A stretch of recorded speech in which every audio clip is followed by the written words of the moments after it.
Mitch McConnell is accusing Democrats of stalling the bipartisan COVID relief deal. Here is what he said earlier today. At every turn, they've delayed, deflected, moved the goalpost, and made the huge number of places where Congress agrees into a hostage for the few places where we do not agree. But is it the Democrats or is it him? Congresswoman Katie Porter says it is McConnell. She says what he is fighting for is corruption in real time. Joining me now is California Democratic Congresswoman Katie Porter. Congresswoman, thank you so much for joining us. Good to have you. Explain what you mean by corruption in real time.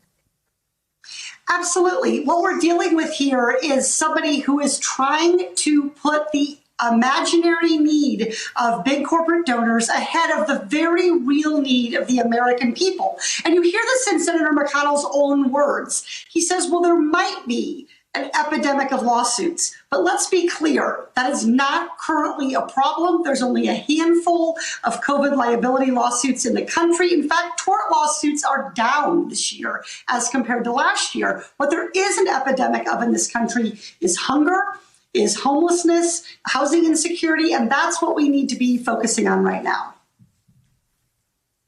Let's talk about what is going to expire if a relief bill doesn't happen in the next few days. There's pandemic emergency unemployment compensation, pandemic unemployment assistance, paid leave protection, renter eviction moratorium, home foreclosure and eviction moratorium, student loan deferment, penalty-free retirement withdrawal, unspent COVID relief funds, use of PPP funds, employee retention credit, employee payroll tax deferral, suspended Medicaid sequester cuts, airline and national security loans. That is a lot of things that affects a lot of Americans.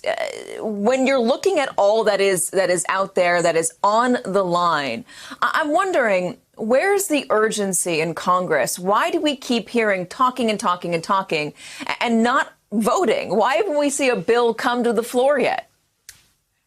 Well, look, Katie, Democrats have voted. The House has voted. We voted back in June or July for the HEROES package, and we've continued to want to negotiate, and we've stayed in session and tried to reach a compromise. And I want to be clear. Many Republicans are willing to compromise. Many Senate Republicans are willing to compromise. This isn't about the dollar figure of relief. We all understand that we could do a little bit less now and then do the rest to come. This is about Senator McConnell holding out, trying to basically give a license to kill to big corporations that engage in reckless behavior to endanger workers and employees and Americans. So we all, Republicans and Democrats, agree there's a potential to move forward here to continue those programs if he will drop this ridiculous and I think corrupt attempt to try to put these imaginary needs of big corporations ahead of the needs of the American people, which are very, very real and, as you point out, are extremely urgent.